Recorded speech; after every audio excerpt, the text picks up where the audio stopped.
ħadd l-opportunità mill-ewwel biex flimkien mal-istess mexxejja Ewropej tkellimt mhux biss dwar dak li ġara lil Malta l-bieraħ li ġejna grey listed mill-FATF imma tkellimt magħhom kif nistgħu naħdmu flimkien ħalli noħorġu lil pajjiżna propju minn din il-lista.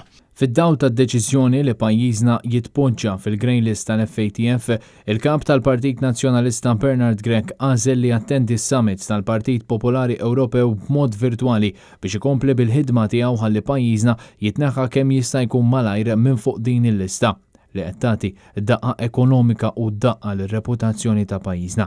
Takkumpanja lill-kap tal-Partit Nazzjonalista waqt dan is-summit kien hemm is-Segretarju Internazzjonali tal-Partit Nazzjonalista Rosalind Borch-Knight.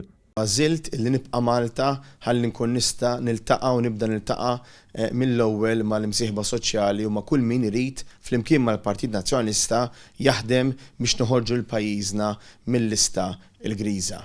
Il-kap tal-Partit Nazzjonalista tkellem ukoll dwar il-pandemija tal-COVID-19 u kif din qed taffettwa lil pajjiżna u lill-Ewropa b'mod ġenerali.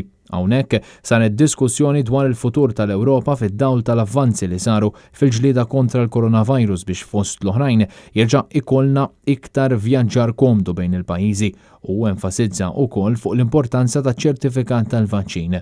Bernard Grech tkellem fuq temi oħrajn fosthom l-immigrazzjoni għaliex din qed taffettwa lil diversi pajjiżi b'mod partikolari lil Malta.